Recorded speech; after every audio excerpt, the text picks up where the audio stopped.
Muitas vezes nós pensamos no que construímos na vida como uma consequência de grandes escolhas que fazemos num momento ou outro. E de fato, grandes escolhas fazem parte da vida, elas são indispensáveis e elas vão sim dar muita direção para onde nós estamos indo. Mas não são só essas grandes escolhas que dão direção e constroem coisas na nossa vida, mas especialmente as muitas pequenas escolhas que fazemos todos os dias. Com isso em mente, hoje eu quero responder as suas perguntas sobre tempo, família e sonhos. Raquel Melo perguntou: como saber se o meu sonho também é o sonho de Deus? Eu recentemente estive falando muito sobre isso no canal, tem um vídeo meu chamado Eu Só Queria Ouvir Deus, se não me engano, que é tipo super sobre isso. Mas Filipenses 2, no versículo 13, se eu não me engano, diz que Deus opera em nós tanto querer como realizar. O que obviamente não quer dizer que tudo que nós queremos então é a vontade de Deus. Várias vezes o que nós queremos não é vontade de Deus, nós precisamos entender em Deus o que Ele quer e abrir mão da nossa velha vontade para abraçar a vontade dele. Mas várias vezes, por tanto buscar e fazer oração, Senhor, o que o Senhor quer para minha vida, é exatamente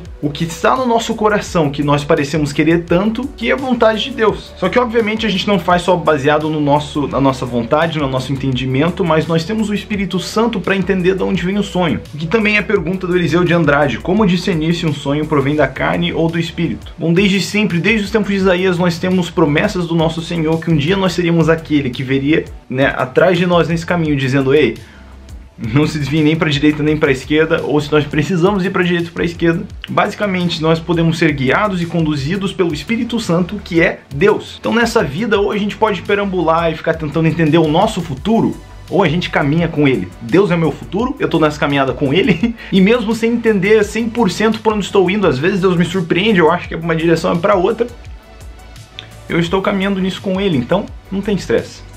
Se você está tentando se aproximar de Deus, você sempre está caminhando com seu futuro, você está indo em direção ao que Deus tem para você, porque o que Ele tem para você está perto dele. Olha só. A gente complica as coisas às vezes. Débora da Silva: quais conselhos você daria para o seu eu de 10 anos atrás? O meu eu de 10 anos atrás tinha 11 anos. Eu diria para ele buscar a Deus radicalmente. Eu diria para ele descansar no Senhor, sabendo que Deus ia cuidar de tudo, sim, sem desespero, sem ansiedade, sem preocupação, simplesmente descanse no Senhor. E eu diria para ele aproveitar bem todas as oportunidades que ele teria. E eu diria para ele aproveitar bem todas as oportunidades de abençoar as pessoas ao redor deles. Porque às vezes a gente acha que a gente tem mais tempo do que a gente tem. Às vezes o Senhor nos leva para lugares diferentes. E não que eu tenha um remorso, um arrependimento, eu sou muito feliz pelo que eu acredito, a maneira como eu levei Deus até várias pessoas e várias pessoas até Deus. Mas se eu pudesse ter feito mais um pouco, eu faria. E esse conselho eu daria pro meu eu de 10 anos atrás. Camila Mel: como ser mais paciente e calmo e evitar brigas com a família? Bom, nós jamais podemos evitar o sentimento de frustração, de raiva, não tem como evitar isso. Você pode se sentir desse jeito, você pode acabar sentindo desse jeito, provavelmente você vai sentir desse jeito. Agora, eu não deixo os meus sentimentos mandarem nas minhas ações, mas pelo contrário, minhas ações mandam no meu sentimento. Então, às vezes, só porque tem frustração sendo gerada no meu coração, não é por isso que eu tenho que deixar a frustração sair de mim. Às vezes a gente está se sentindo injustiçado, pensando como que minha família podia fazer isso comigo. Mas a gente pode deixar sair de nós uma atitude que se preocupa com os outros e considera eles mais importantes do que a nós mesmos, ao invés de nos sentirmos injustiçados. Faz sentido? Então por que eu tô dizendo isso? Muita gente quer encontrar um jeito de não se sentir triste, não sentir raiva, não se sentir magoado. Mas essas emoções fazem parte da vida. O que nós precisamos encontrar é como lidar com essas emoções e como estar tão cheio dos frutos do Espírito que mesmo quando eu me sinto bravo, zangado, o que sai de mim é amor, compaixão. A gente mata aquela raiva antes dela crescer, entendeu? A gente acaba com a frustração antes dela gerar autopiedade. Às vezes eu me sinto frustrado e eu penso em reclamar de algo com a Pri, aí eu paro e penso: meu Senhor, o que eu tô fazendo? Essa mulher é incrível. Se eu me ofendesse por coisa pouquinha, seria besta. E eu sei que ela não fez pensando em mal, mas sim em bem. Aí eu tô aqui com essa vida maravilhosa, mulher mais incrível do mundo, e eu vou ficar frustrado? Aí você começa a conversar com você se convence e, mano, segue em frente. E como evitar brigas, porque, né, quando um não quer, dois não briga. E como evitar brigas, né, quando um não quer, dois não brigam. Nós tivemos um episódio sobre isso na série de Provérbios, que a palavra branda, calma, a palavra paciente, a palavra mansinha, ela desvia a ira. Então nós precisamos exercer toda a nossa paciência, falar com as pessoas com muito amor e assim a gente pode evitar brigas. Andressa Eduarda, Isa, o que fazer quando sua família fica te pressionando sobre o seu futuro quando você já entregou todos os planos da sua vida para Deus? Abraço. Bom, a primeira coisa que eu entendo que seria certo fazer o seguinte: comunicar com a sua família o que está no seu coração.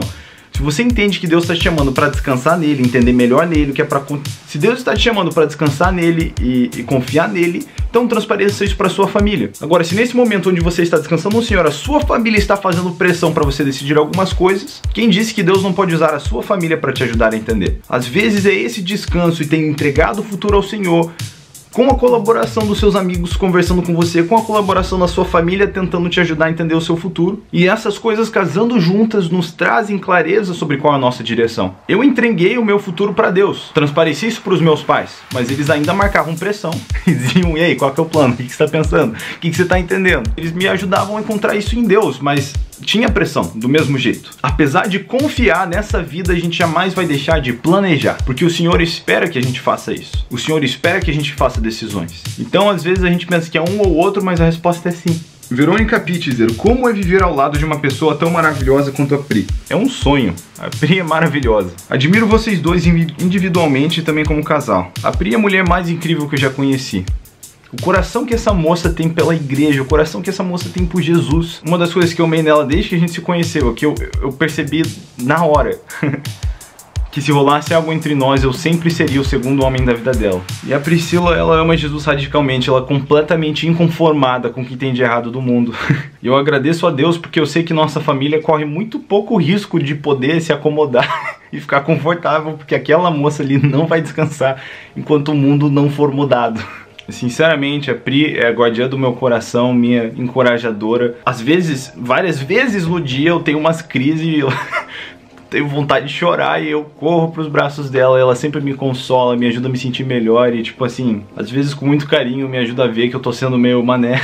Às vezes me faz enxergar como o copo tá metade cheio, não metade vazio. Mas enfim, eu não posso te encorajar o suficiente a aprender com aquela moça. Especialmente vocês, moças, vocês rapazes também podem aprender muito com ela, vão curtir muito o conteúdo dela. Dá uma olhada lá no canal da Pri. Ela é o lado mais interessante dessa família. Se você quer ver o que acontece aqui, é melhor às vezes ver por ela. Mas enfim, é difícil. Me faz pergunta da Pri, vai ser difícil parar de falar. Arthur Gabriel, qual o seu maior sonho? Meu maior sonho é cruzar aqueles portões um dia olhando nos olhos do meu Criador, do meu amigo, do meu amor e ouvir a frase: servo bom e fiel entra pra festa, e saber que eu fiz um bom trabalho. Eu quero amar ao Senhor, conhecer ao Senhor e fazer Ele conhecido de todo o meu coração, todos os meus dias, enquanto eu viver. Eu quero fazer isso junto com a minha família, cuidando da minha família, fazendo minha família dar risada, a Pri e os nossos filhos que virão aí no futuro. Quero ver todo mundo servindo a Jesus e vivendo radicalmente por Ele. E quero ver todo o coração que eu posso se encontrando com Jesus, se tornando filhos da luz. Aí, como a gente faz isso? A gente faz um monte de coisa. Seja pregando, seja cantando, seja fazendo filme, seja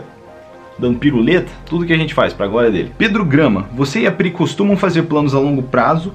5, 10, 15 anos, ou preferem viver um dia de cada vez? Nós fazemos planos para o próximo ano, para os próximos 5, 10, 15, 20 anos, mas na prática a gente vive um desses dias de cada vez. Não adianta ser um residente do amanhã e só ficar com a cabeça nos planos, mas não adianta só viver no dia de hoje sem pensar em amanhã. Nós confiamos ao Senhor, que é aquele que nos guia, se é para ir para a direita ou para a esquerda, em cada dia, e várias vezes os planos precisam de reajustes. Quando a gente casou, a gente meio que estabeleceu o nosso plano de 5 anos, e o que a gente está vivendo hoje tem sido...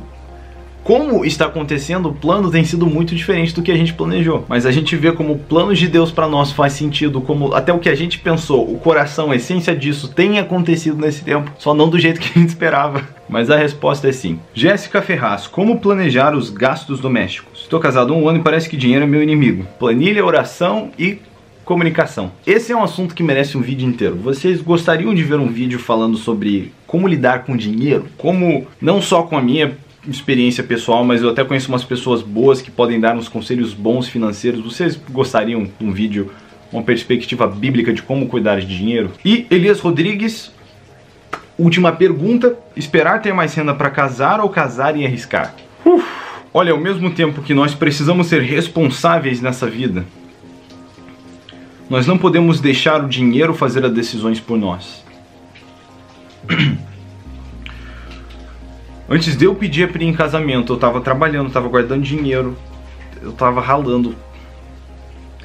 Quando a gente se encontrava, eu levava ela a sair comer num lugar bonitinho, né, a Pri. Quando eu voltava pra casa, eu comia batata e ovo, que era as coisas mais baratas que a gente achou, e jejuava. Olha uma foto da minha geladeira quando solteiro, entendeu? Mas enfim, por mais que eu estivesse me planejando, e por mais que eu estivesse me organizando, eu ainda colocando na ponta do papel, sentia que faltava um pouquinho assim, aquela margem de segurança, tipo, não dava, ia ser complicado. Tava difícil pra sustentar um, imagina dois. Mas eu tinha um plano. Nem que se tudo desse errado e eu tivesse que trabalhar em tempo integral no McDonald's, ou vendendo cachorro quente, eu tinha um plano que, sabe, me fez me sentir seguro. Eu vi que era possível eu fazer aquele dinheiro. Se eu precisasse fazer a faculdade, esperar por um ano e trabalhar para sustentar minha casa, eu ia fazer. Eu não acho que é o ideal. Mas um dia eu estava orando exatamente sobre isso, que eu orava todos os dias. Estava pedindo direcionamento de Deus sobre como lidar com essa área. E o Senhor me disse o seguinte. Falou, Israel, do mesmo jeito que eu tenho cuidado de você, eu vou cuidar de vocês. Quando o Senhor falou aquilo pra mim, era tudo que eu precisava ouvir. Porque eu estava vivendo o sobrenatural. Eu estava vivendo como Deus estava cuidando de mim. E Ele prometeu estender aquilo sobre a minha família. Tem até uns vídeos daquela época em Kansas City, quando isso aconteceu, onde eu tava tipo comendo de graça. E quando Deus me falou isso, eu falei, tá decidido, nós vamos casar. Eu perdi o medo. Agora, não quer dizer que foi assim comigo, que deve ser assim com todo mundo. Não é errado esperar ter mais renda pra casar. Mas se existe algo mútuo no coração dos dois, que esse risco vale a pena, que vocês vão trabalhar juntos se precisar, então às vezes o risco vale a pena. Se Deus está nesse risco, porque daí não é risco, né?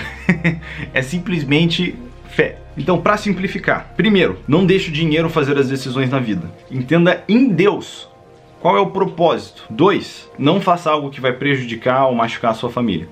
3, se você entende que Deus está te chamando a tomar um risco, um passo de fé, então, tenha um plano. Quando eu casei, apesar de bem novo, eu entendi o nível de responsabilidade do que eu estava fazendo. Eu entendi que eu e a Priscila estávamos deixando nossas casas e nos tornando uma nova família, que agora não tinha mais ajuda de pai e mãe, e a gente ia se virar, e eu sabia que eu agora ia ser o provedor financeiro da minha família. E é por isso que eu estava pensando sério na responsabilidade. Quando a gente casou, eu me determinei em assumir algumas despesas, eu terminei de pagar a faculdade da Pri, e mesmo entendendo que Deus ia prover, que Deus ia cuidar, eu ainda me planejei para fazer isso tudo, sem colocar minha família em risco. Então, acho que é isso que eu acredito. Não sei se faz sentido, é uma pergunta um pouco mais pessoal, mas enfim. Deus abençoe, espero que vocês tenham curtido esse vídeo, a gente se vê no próximo vídeo. Segunda-feira que vem nós continuamos com a nossa série em Provérbios, que está quase acabando. E eu tô muito empolgado para o desfecho dessa série, tipo, o desfecho dessa série vai ser a coisa mais importante dessa série. Se você começou a assistir a série e parou, eu te encorajo a assistir, né, recapitular os vídeos que passaram por aí. Nem que se você estiver fazendo outra coisa, você escute o que está acontecendo, fazendo outra coisa. Só para se preparar para o desfecho que vem aí dessa série. Eu acredito que esse desfecho pode mudar a sua vida. Então, vejo vocês nesse último episódio. Ainda temos algumas semaninhas aí pela frente, mas enfim. Um grande abraço, Deus abençoe e tchau, tchau.